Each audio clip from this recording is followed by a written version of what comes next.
Namaste dear students. Hope you all are good and safe. I welcome you for the academic year 2020-21. I, Usha M, science teacher, will be handling biology part. Before going detail into the concept, first let us know what is biology. Biology, it's a Greek word. The bios means life, logos means study of. So meaning is the study of life and about living organism. So these are extracted from the Greek words. What is the importance of biology? Why we have to study biology? When you study biology, you'll be studying about yourself. Means you're studying about your own, like your own body mechanism, about your organs. So that's the main function of beauty of biology. And second important thing is about the diseases. Now you know about the present situation, about the pandemic one. So most of the people are suffering from this corona, the COVID things. The symptoms of that, the effect of the disease, and how to cure the disease, all this you'll be studying in biology. And saving about endangered species. So how to track the genes, how to manipulate the genes, how to preserve those organisms, you'll be studying in biology. And management of problems.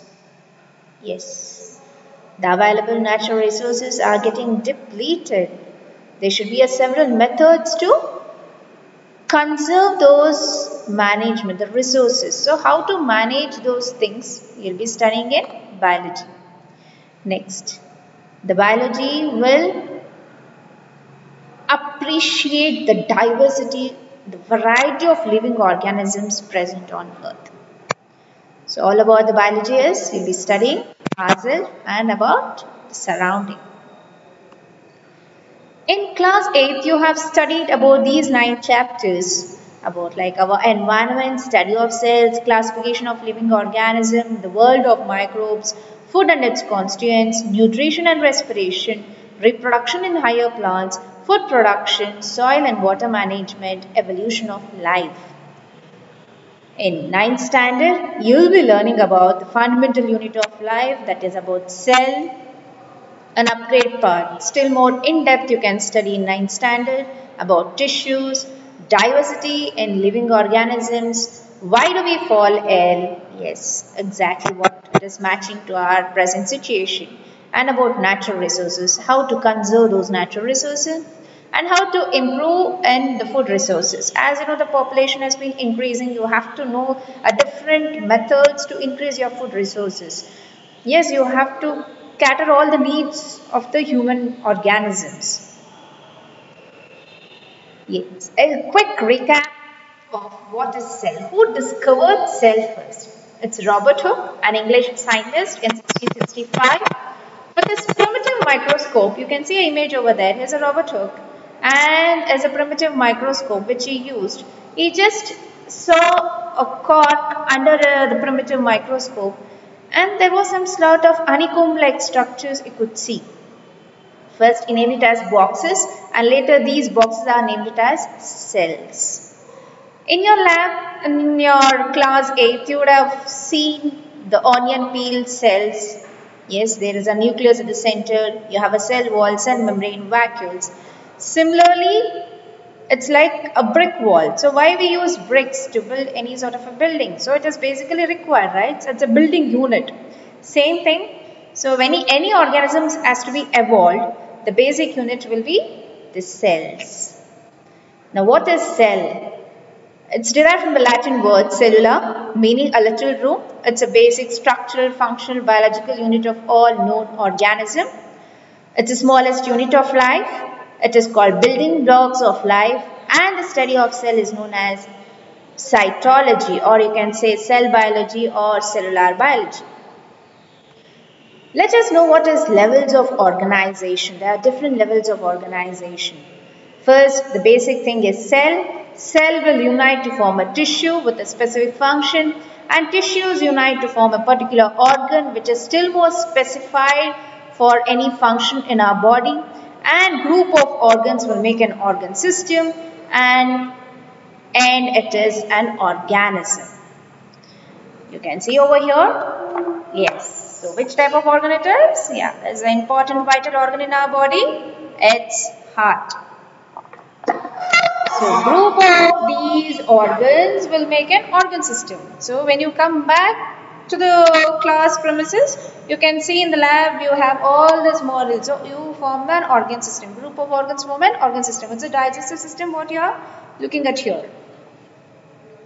Yes. So next is classification of cells. How the cells organism has been classified. So they are classified into prokaryotes and eukaryotes. So prokaryotes will be single cell, whereas eukaryotes can be single cell as well as multi-cell. Example for prokaryotes will be archaea as well as bacteria. So it is called as archaebacteria. And in case of eukaryotes, you do have a single cell. It's mainly protista. In multi, you can see fungi. So basically plants and animals. Now what is prokaryotes and eukaryotes? Prokaryotes means it's a primitive organism. Yes, it is not well advanced. The size is very small, about 1 to 10 mm. And there is no membrane bound nucleus. Yes, you have a thin strand of chromosome here. So there is no membrane. This region where this single chromosome is present is known as nucleoid. And you do have a plastid, you have a ribosomes, but you don't have membrane bound organelles in prokaryotes. Yes. And these are primitive, it is not advanced, we'll say incomplete also. How will they reproduce? So they just undergo fission process.